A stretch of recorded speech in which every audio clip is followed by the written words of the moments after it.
Coach Garner here from hockeytraining.com, and in this video, I'm going to be going over hockey performance breathing.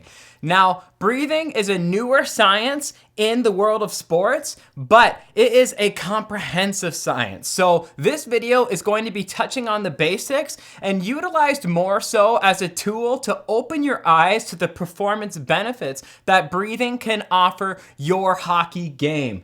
Look, breathing, I want you to start viewing it as a tool for training. People underestimate that dramatically. Yet, when you think about the world of conditioning and not consider oxygen deliverability, are you actually considering the world of conditioning? Not so much. Everybody wants to just hammer away on the muscle tissue, but oxygen is what's going to give you that energy. You could have an oxygen delivery problem. You could have an oxygen absorption problem. You could have a carbon dioxide oversensitivity that's causing your body to shut down too early. This is seen in the research many times over in endurance athletes. Their body's response to hypoxia and having high levels of carbon dioxide in the blood. And what they've seen is that even in low oxygen environments and very high carbon dioxide environments, they are able to continue going because their body doesn't undergo the same stress response that somebody who wasn't exposed to that type of training or breath control would undergo. When you have a stress response, your heart rate is going to naturally increase, and that increase in heart rate is going to directly correlate to exercise-induced fatigue. I mean, that beating, that's not just going to make you more tired out in the ice. That is going to severely hamper your ability to be patient with the puck, to be able to be calm, to be able to read the ice, to maximize your hockey IQ. You know that mindset has so much to do with hockey performance, and yet how we control our mind is directly linked to how we control that breathing. You can improve your conditioning, your speed, your strength. You can improve all aspects of hockey performance when you learn to breathe correctly. Breathing is an aspect of training that can be absolutely incorporated into your warm-ups, your cool-downs, your off days, but even directly as a part of the workout, because you can use it to hype the body up. You can use it to improve your endurance even immediately, which is what I'm going to show you today. You can use it to improve recovery. There's so many different tools, and that's why there's so much new research in the world of performance breathing. I plan to do a lot of videos on this, and I can't wait for you to stick around with me. I want you to open your eyes as to how much emphasis we need to be placing on breath control moving forward to become optimal hockey players.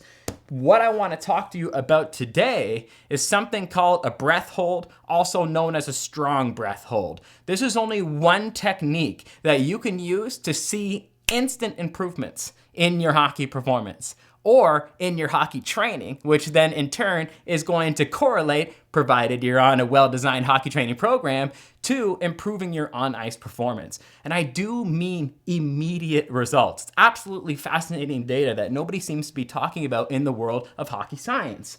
First, we have to understand our spleen, okay? Our spleen is an organ in our body that you can see as like your blood bank. It is a giant bag of pure blood, and it holds a ton of blood in here, and it will only release it when it sees the need to. The human body is the ultimate adaptation machine.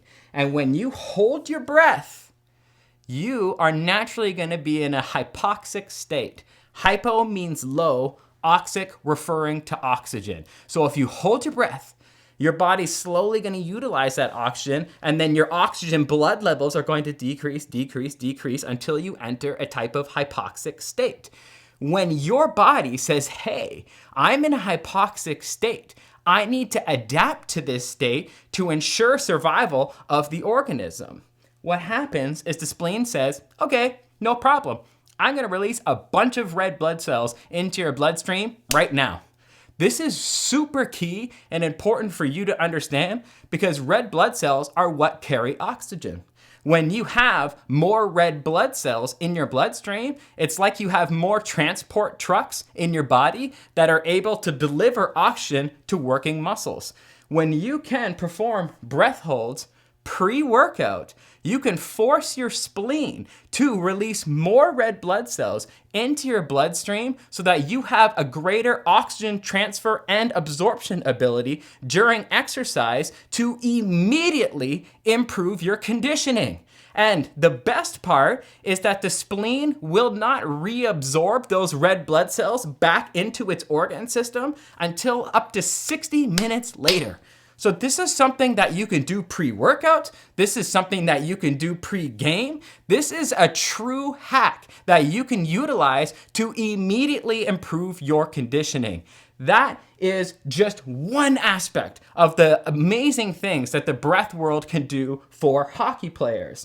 Not only are breath holds a great part of any warm-up routine for the benefits that it's going to create within our spleen, but it also helps open our airways, helps us control our breathing. It helps improve brain blood flow, so we're gonna be more sharp. Our hockey IQ is gonna be on a different level out in the ice. It really helps center your thoughts as well. That's one reason why in yoga and in meditation, there's a strong emphasis on breath control. Because when you can control your breath, you can control your mind. And when you can control your mind, you can control your performance. So we're getting that red blood cell secretion. We are opening the airways of the body. We are improving blood flow to the brain, and we're centering our thoughts to get us into that flow state prior to a game that's gonna maximize performance. And if you didn't already know the physiology, that red blood cell response that you get from breath holds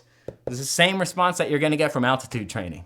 You probably heard about professional athletes doing altitude training, moving to certain areas to live at altitude, doing camps at altitude, sleeping in altitude chambers. That's all a big effort to get more red blood cells in the system. Breath holds do that. Breath holds do that in an acute sense. So you can do it as a part of your warm-up to go out there and frickin' dominate out in the ice, or go out there and dominate in your workout and do a novel, science-based, backed strategy that you know is going to work in an immediate sense. So the big question is, how do we do it? That's one thing I want to offer with all these videos here at Hockey Science Unleashed, is we're not only, Joey's just going to talk about the why and the deep science, but I want to give you tactics, advanced tactics that you can use to go out there and crush it. So for a breath hold, what you're going to do is just do a normal in and out breath. That's it. Normal. Nothing fancy, nothing. You're going to do normal in and normal out. But at the end of that normal out, you're gonna plug your nose, and then you're gonna walk for 10 to 20 steps. We're plugging our nose because it's gonna be your natural instinct to take another breath in. But what we want to do with the nose plug and the 20 steps is to A, create a hypoxic environment with your blood that forces your spleen to secrete more red blood cells. But B, and this is something we're gonna get into in future videos, we wanna improve your resistance to the stress response of having carbon dioxide in the blood. So we're doing two things at the same time. We're creating a hypoxic environment for the red blood cell secretion from the spleen, but we're also improving your resistance to the stress response of having a high level of carbon dioxide, both of which are going to improve your conditioning through the respiratory system in ways that you're never going to do through traditional hockey conditioning models. So normal breath in, normal breath out. But then plug that nose and walk for 10 to 20 steps. Once you've walked 10 to 20 steps, don't allow yourself to get like lightheaded or anything crazy like that. Just 10 to 20 steps. And then when you've done that, go back to normal breathing for 30 to 60 seconds. Once you've gone back to normal breathing for 30 to 60 seconds, you feel pretty good again. That's like 1 rep. You're gonna repeat that for 5 reps. If you do that for 5 reps, as part of your warm-up routine, like I said, those red blood cells, their uptake into the spleen takes up to 60 minutes. So this is something I would recommend adding as part of a pre-competition or pre-workout warm-up routine so you can dominate. All right? Thank you so much for watching. I hope that this opened your eyes to the world of breath training for hockey. I want to talk so much more about real hockey-specific science and advanced tactics that you can use. If you like this video, you learned something new, make sure you smash that thumbs up button and also subscribe to this channel so that you're the first to know when the next advanced tactic goes live. And don't be afraid. I want to know what you want to see. So let me know in the comments section any video idea that you got, and let's crush this.